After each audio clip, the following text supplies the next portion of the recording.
بسم الله الرحمن الرحیم. السلام علیکم و رحمت الله و برکاته. دوستای عزیز، موضوع ما دفاع پروپوزال است و خودم احسان الله نظامی هستم. تحت نظر استاد صبغت الله اسلمزی انشاءالله تشریح میکنم با شما که چی است و چگونه کار میکنه موضوع خودم. موضوع ما دیزاین and implementation of an automatic cloud based backup system است که برای شما تشریح میکنم که چی است و چگونه کار میکنه. بخش اولی ما تیبل آف کانتنت است که انترودکشن داریم که چی است این موضوع خودم، و بخش پرابلم استیتمنت است که چی پرابلم ها باعث شد که من این سیستم را بسازم، و بخش ریسرچ کوئسشن است، بخش ریسرچ ابجکتیو است، میتودولوژی که ما استفاده کردیم، همچنان لیتریچر که تا حال انجام دادیم و همچنان اوتکم های را که می داشته باشیم انشالله، و رفرنس های را که ما استفاده کردیم. بخش اول ما اینترودکشن است. خب شما میفهمید که امروزه دیتا برای ارگانیزیشن ها بسیار مهم است و اونا کوشش میکنند که دیتای خود را بسیار خوب نگهداری کند، که اکثریت ارگانیزیشن ها بکاپ میگیرن از دیتا هایشان به خاطر اینکه لاس نشه اون دیتایشان، و بکاپ بسیار مهم است و ریسک خطر مهمی است که اگر امو بکاپ افیشنت نباشه یا لاس شود باز چی که این بسیار مهم است. من خودم یک سیستم را انشالله در نظر دارم که طراحی کنم که داخل پرایوت کلاود یک سیستم را بسازم که بکاپ گیری به صورت اتومات از دیتای شبکه بگیره، یعنی از دیتای شبکه به صورت اتوماتیک و اسکیجول شده بکاپ بگیره و همچنان داخل پرایوت کلاود. یعنی بعضی خوبی های رم داره که پرایوت کلاود هم انتخاب کردم، چون پابلیک کلاود که است هرچی نباشه مثلا از طریق اینترنت اکسس میشه، بعض ریسک های سکیوریتی را داره، افیشنسی های پرایوت کلاود دیده و خواستم که داخل پرایوت کلاود ای را امپلمنت کنم. و امپلمنتیشن داخل پرایوت کلاود خوبی های زیاده داره، مثلا منیجمنت خوب است، سکیوریتیش هم بالا است و اسکیلبل هم از کاست افیشنسی و بسیار خوبی های دیگر هم داره. و همچنان شما میتونید از پابلیک کلاود استفاده کنید. بسیار پرووایدر های است مشهور که شما میتونید بکاپ های دیتای خود را در اوجه بگیرید، اما منیجمنت و خوبی های پرایوت کلاود هم یعنی نباید دور پنهان کنیم. خوب است و من انتخاب کردم که از پرایوت کلاود استفاده کنیم. خب میم بخش دوم خود پرابلم استیتمنت است. مشکل اول که از دیتا لاس است. شما وقتی که بکاپ میگیرین از دیتا به خاطر بکاپ میگیرین که دیتایتان لاس نشه، و در صورتی که امو دیتای بکاپ گرفته شما هم لاس شود که بسیار یک خطر بزرگ است، بخصوص به خاطر ارگانیزیشن ها که اونا دیتای مهمشان هم باشه بسیار سخت است که از دست بره. ولی این مشکل هست. دیتا لاس کسی یکی از پرابلم های است که داخل بکاپ های تریدیشنال یا لگسی که اینا به صورت دیستی یا منولی اینا همین بکاپ های خود را انجام میدادن، شاید امو اشخاص را که اینا تعیین کردن پروفشنال نباشه یا بلد نباشن، و بعض مشکلات هیومن ایرر و بعض کسایی که مثلا خوبتر اتوریزیشن نداشته باشه اونا هم میتونه که مورد دستبرد قرار بوده. از همین خاطر یک سروی که سال 2021 شده بود که ما از سایت VM یا VEEAM دیدم سال 2021 58% دیتاهای داخل بکاپ اینا لاس شده بود یا از بین رفته بود، و این یک معضله بزرگ است که دیتاهای بکاپ شده از بین بره. این یکی از پرابلم ها بود. پرابلم دوم که از پرولانگ داون تایم است. وقتی که اینا بکاپ میگیرن یک مشکلش است، امکان داره که نتورک مشکل داشته باشه و یا کدام مشکل دیگه باشه، دوباره ریستور به سختی یعنی ریستور بشه اون بکاپ های گرفته شده. کی هم یک مشکل است. میخوایم که انشالله در پروژه خود یک سیستم را بسازیم که داون تایمش به حد اقل برسه و افیشنتلی ریستور شود دوباره دیتای ما. و پرابلم سوم که سکیوریتی ریسک هاست. ای بسیار مهم است. اکثریت دیتاها مورد حمله قرار میگیره و بخصوص مانوال بکاپ امکان داره که یک شخص انسایدر هم از این سوء استفاده کنه.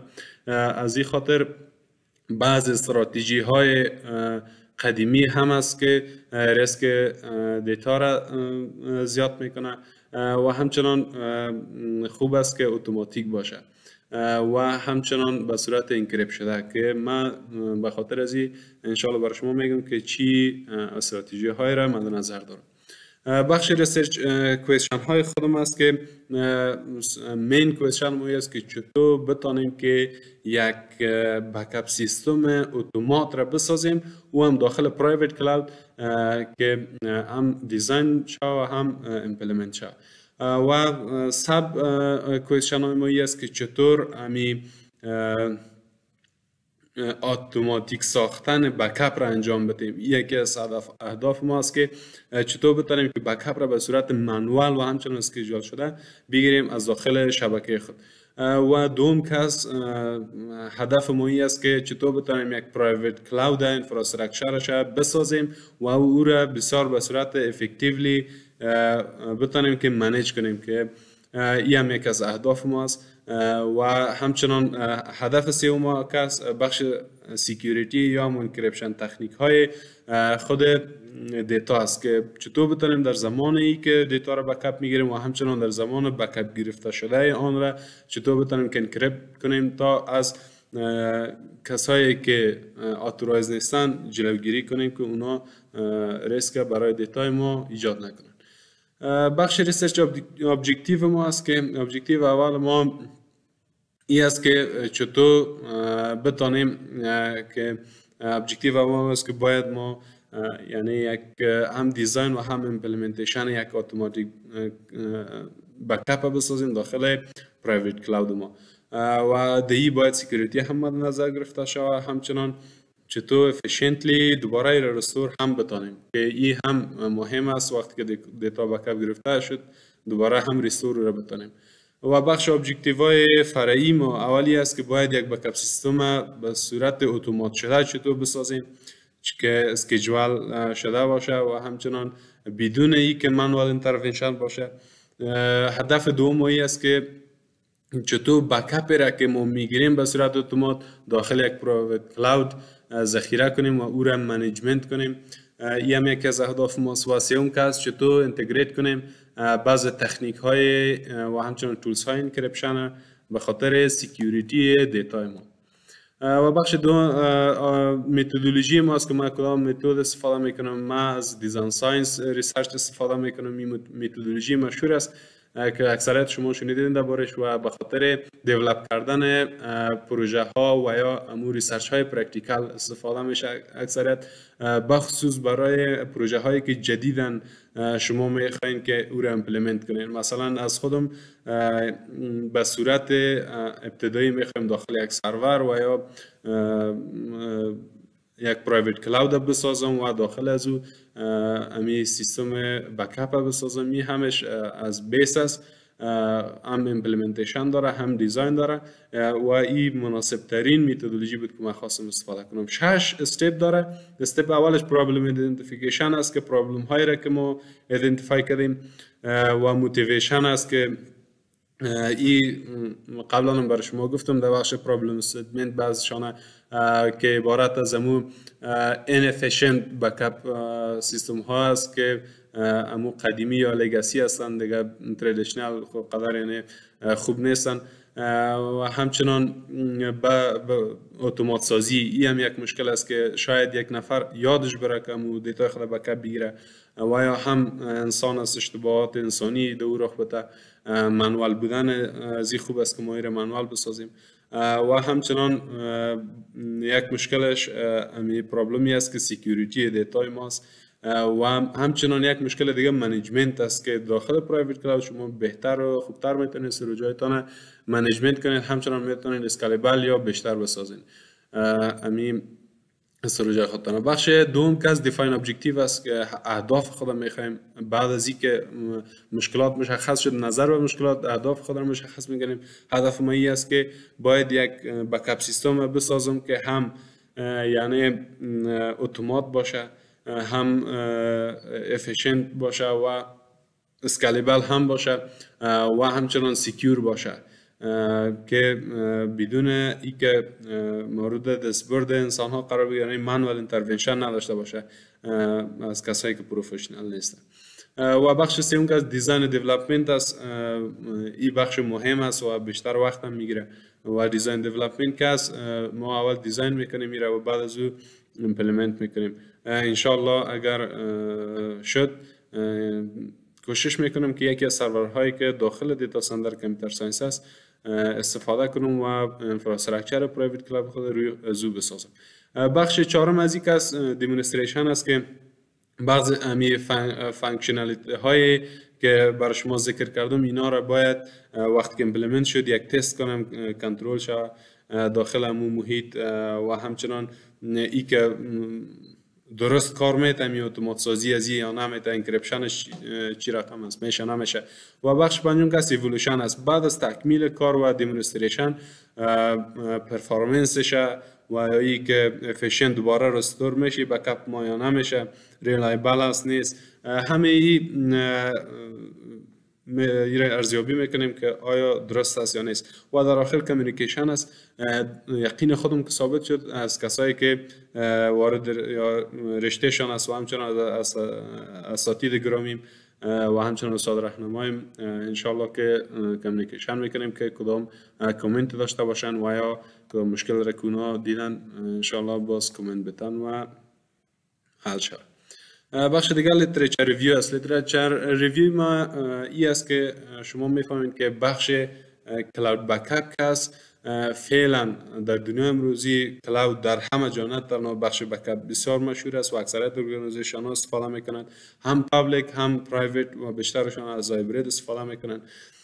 به خاطر پروتکشن دیتا پرایوت کلاود بهترین است، یعنی به خاطر یک کس که سکیوریتی رو مد نظر میگیره یا دیتای محرم خود را داخل پرایوت کلاود میگذاره، به خاطر که منیجمنت از او در دست خودش میباشه و همچنان بسیار خوب است. و بخش بکاپ دیتا ریکاوری کلاود کامپیوتینگ است. در این قسمت شما ببینید که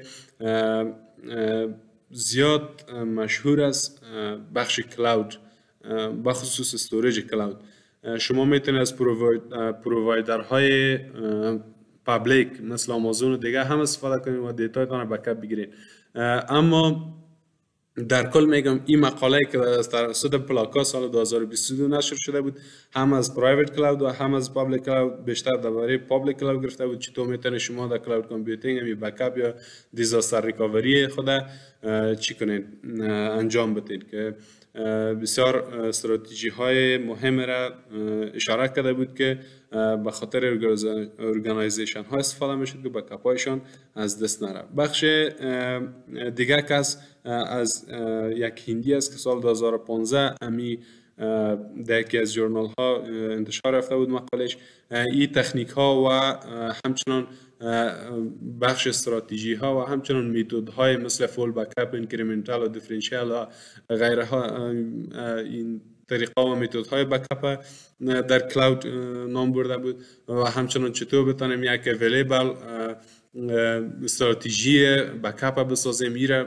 تشریح کرده بود که اینجا ما آوردیم. و بخش کلاود کامپیوتینگ یک از فاطمه سال 2016 یکی از دیگر مقالات بود که این هم در بخش پابلیک کلاود یا پابلیک استوریج هایی که بکاپ میتونه بگیریم مثل وان درایو مایکروسافت است و یا همچنان گوگل درایو است و مثلا از آمازون استری است و غیره. ایره مورد بحث قرار داده بود که افیشنسی شه و همچنان سکیوریتی شه، ایره لیتریچر کردم در این باره. و همچنان باش کلاود بیس اتوماتیک سکیور ریکاوری اند بکاپ سیستم که از شمس سال 2024 این نشر رفته بود که پروژه از یک شرکت به نام مارس اکسپلوریشن راور بود که توسط ناسا در پابلیک کلاود، البته توسط تکنولوژی های پابلیک کلاود تقریبا 21 ترابایت می دیتاش بود که بکاپ گرفت و موفقانه افیشنتلی یعنی استوریج بکاپ گرفته شد و بسیار خوب بود و همچنان ریدندنسی را بر از این مد نظر گرفتن که یعنی در چندین دیتا سنتری را به خاطر که اویلیبل باشه و هم ریدندن باشه که اینا از بین نره. و همچنان از شخص دیگر هم از پیور است که سال 2022 این مقاله نشر شده بود که تقریبا گفته بود یکی از مشکلات بکاپ سیستم ها امی بود که زیادتر بکاپ سیستم های تردیشنال توسط امی اتک های یا بریچ های که عمله میشد امی 4.24 میلیون دلار سال 2022 امی تاوان هایی بود که به ارگانیزیشن ها از طرف امی دیتای بکاپشون رسیده بود و تکنیک های را هم مشخص ساخته بود به خاطر سکیور ساختن بکاپ هایشون. بخش اتنتیکیشن و انکریپشن از سال ایلیا 2021 یکی از دیگر مقالات است که ما استفاده کردیم. اینا هم بعضی از میتود های مثلا ای که چطور بتونیم که انکریپت بسازیم دیتای خود داخل یک سیستم بکاپ برای ما گفته که مثلا بخش سیمتریک اسیمتریک انکریپشن ها است که چطور بتونیم پروتکت بسازیم دیتای خود و همچنان دیگه بخش چطور بتونیم که مینتین کنیم و بکاپ سیستم خود و همچنان شما گفتم میدونید از مدل های سافتور از سرویس انفراستراکچر و همچنان پلتفرم استفاده کنید و موضوعات دیگر هم ذکر کرده بود.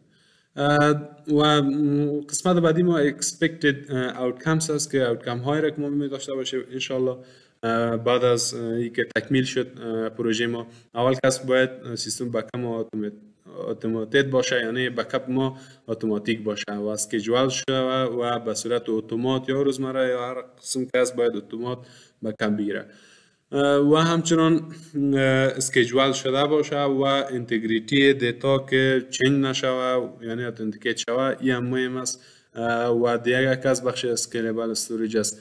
پرایوت کلاود خود شما بهتر میفهمید که بسیار خوب است، یکی از موثریت و یا خوب بودن پرایوت کلاودی است که شما میتونید استوریج خود اسکیلبل بسازید، یعنی توسعه بدین، منیجمنتش خوب است و دیگه دیتا منیجمنت از دیتا خود میتونید بهتر منیجمنت کنید به خاطر که یکی خود لوکال استوریج پرایوت کلاود است، یکی کلاود بیس دیگه استوریج ما میتونیم یا مثلا از ریت ها استفاده میتونید یا از استوریج منیجمنت استفاده کنید و بخش دیتا اویلیبیلیتی است. این را میخوایم که اوتکام ما یکی است که باید همیشه دیتا ما اویلیبل باشه که ما بتونیم دوباره ریستور کنیم یا یک کارمند میخواد استفاده کنه دوباره از بکاپ یا اگر دیتا خود لاست میکنه دوباره رو ریستور بتونه. بخش سکیوریتی است، انهانس سکیوریتی که باید بتونیم ما سکیوریتی خوب داشته باشیم دیتا خود حفظ کنیم و داون تایم باید به حد اقل برسونیم. بخش بعدی رفرنسز است که از این رفرنس ها ما استفاده کردیم. 11 رفرنس است، فقط رفرنس دوم که وی ام است سال 2021 که این یک سایت می باشه، باقی تمامش شما میتونید اکسس کنین. اینا همشان مقالاتی است که در جورنال های مختلف نشر شده است و همچنان تشکر از توجهتان. السلام علیکم و رحمت الله.